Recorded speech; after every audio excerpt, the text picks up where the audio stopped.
The Target 8 investigation into government settlements continues, this time at Columbia City Hall. Plus, controlled burn in Columbia gets a little out of hand. And St. Patrick's Day, a fun time to celebrate as long as you don't get behind the wheel. KOMU 8 News at 6 starts now.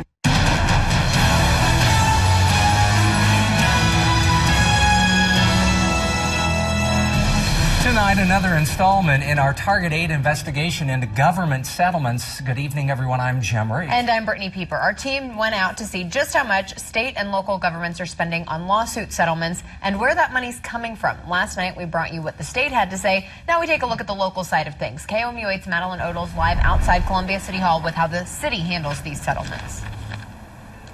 Today I sat down with Columbia Risk Manager Sarah Perry. She says her department works mainly with 3 types of claims. Now, all 3 claims cost the city money, but only one type of claim takes them to court.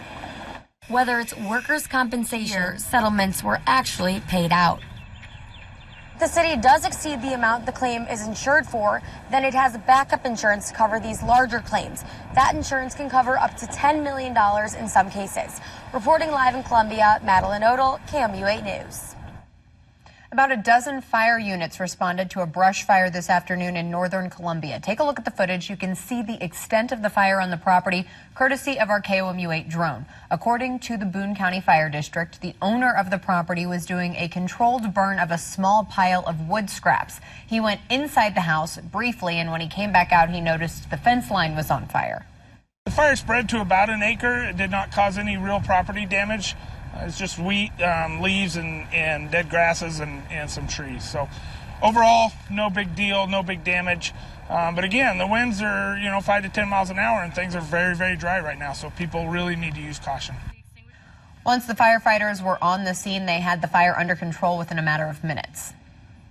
For the St. Patrick's Day holiday weekend, police are cracking down on drunk driving. KOMU 8's Khaki Martin is here in the studio to tell us officers will be working overtime. Today through Sunday, law enforcement officers across the state are joining the nationwide Drive Sober or Get Pulled Over campaign in a common effort to keep impaired drivers off the road. Every year, people let loose for St. Patrick's Day festivities. It will be real busy. The whole weekend will be busy. However, if you don't celebrate responsibly, you could be seeing more blue than green. There are many other weekends as well, but St. Patrick's, especially being on a Friday this year, it's going to be a big weekend, so we assume that a lot of people will be out. This weekend, Jefferson City police officers will be out in full force working overtime to keep drunk drivers off the road. We want to minimize not only the risk to our drivers out there, but to other drivers who may not have anything to do with St. Patrick's Day. So we want to try and go through the weekend without any DWIs, any injuries, and everybody gets home safe and still has a good time. In addition to keeping drunk drivers off the road, police are also reminding people how important it is to buckle up when you get into the car. But it's not just the police who are helping out the community this weekend. The owner of Spectator Sports Bar started the Safe Ride Home program, a network of local bars who partner with a cab company to get people home. So we funded ourselves, and then we were able to pay the cab company a little bit of money per ride, and it gives you a $10 ride home free any time of the year. In the end, police and bars have a common goal for the community: to celebrate responsibly. The Columbia Police Department will not have increased policing this weekend. Its patrol services will continue as normal. In the studio, Khaki Martin, KOMU 8 News. The Missouri Senate voted and approved Governor Greitens' 3 new curators today. They are Daryl Chapman, Jeff Lehman, and Jamie Farmer. The 3 have a variety of background knowledge, including agriculture, business, and finance.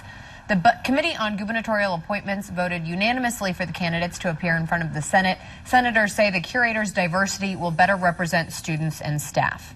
In the past, we've had a board of curators who are good people, but they seem to represent all of the same kind of industry or background. And now the governor has reached out, and we're looking for, and I think Missourians are looking for, people who reflect the mission of the schools. The 3 candidates will replace 2 spots and fill 1 vacant spot. Their terms begin immediately. At a time when public colleges and universities in Missouri face state funding cuts, MU announced it has new ways to try and help its budget. 2 new committees will advise administrators on the budget: the Resource Allocation Model Committee and the Capital Financing Advisory Committee. Those will be made up of students, faculty, and staff. Interim Chancellor Hank Foley says it's important people from across campus work together to make recommendations on issues like this. The Missouri House passed a bill today that could allow charter schools to expand to more districts, including Columbia. The bill received a close 83 to 76 vote, and it would allow charters to operate in areas with higher populations. Supporters say the bill brings about more accountability, requiring schools to meet certain standards, but opponents say it doesn't offer enough accountability because charter schools can vary in success scores. The legislation now moves on to the Senate. The House also passed a bill for harsher penalties for using illegal herbicides. It allows the Department of Agriculture to issue fines for those who damage another farmer's crop, land, or property. The fine can be up to $10,000 for the first offense and $25,000 for repeat offenders. The legislation now moves to the governor's desk and will go into effect immediately if signed. It's finally a bit warmer again. Let's send it over to Kenton to see how the weekend looks.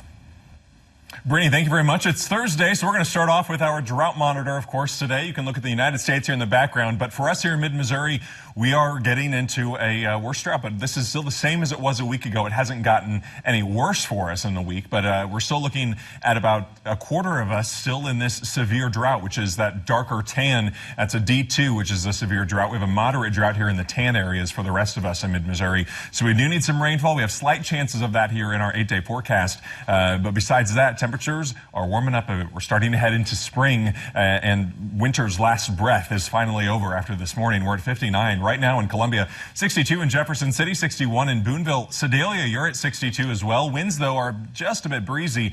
We even had gusts up to about 25 miles an hour for a few of us. Right now, though, winds about 15 to 20. Sustained throughout the region.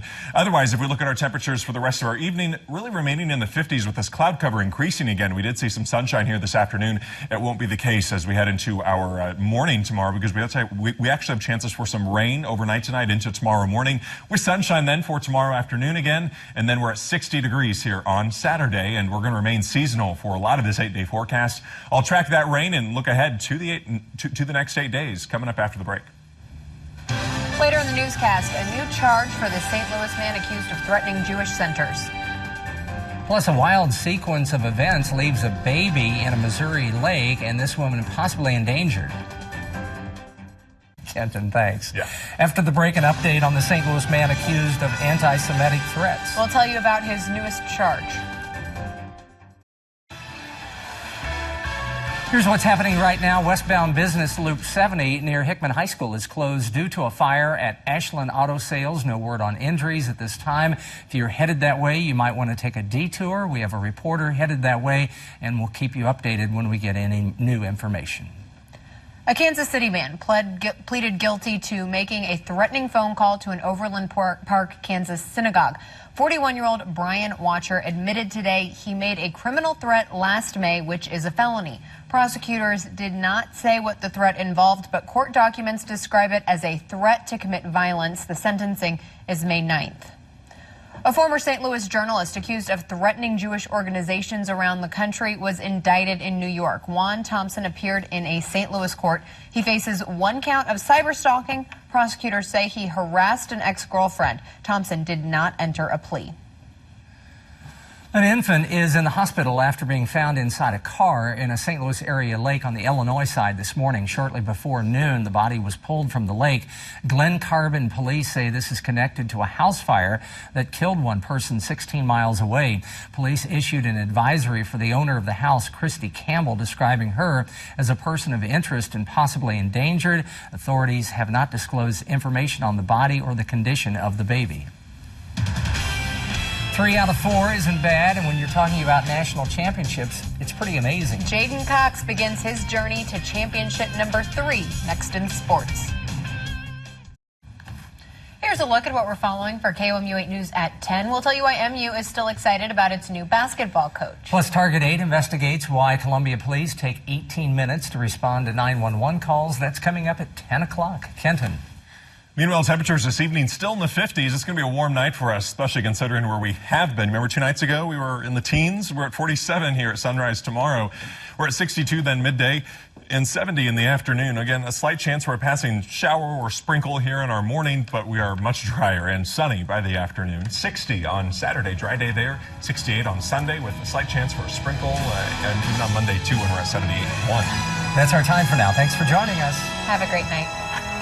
On air, on online, on Facebook, on Twitter, on the News app, and the Weather app. KOMU 8 News. Coverage you can count on.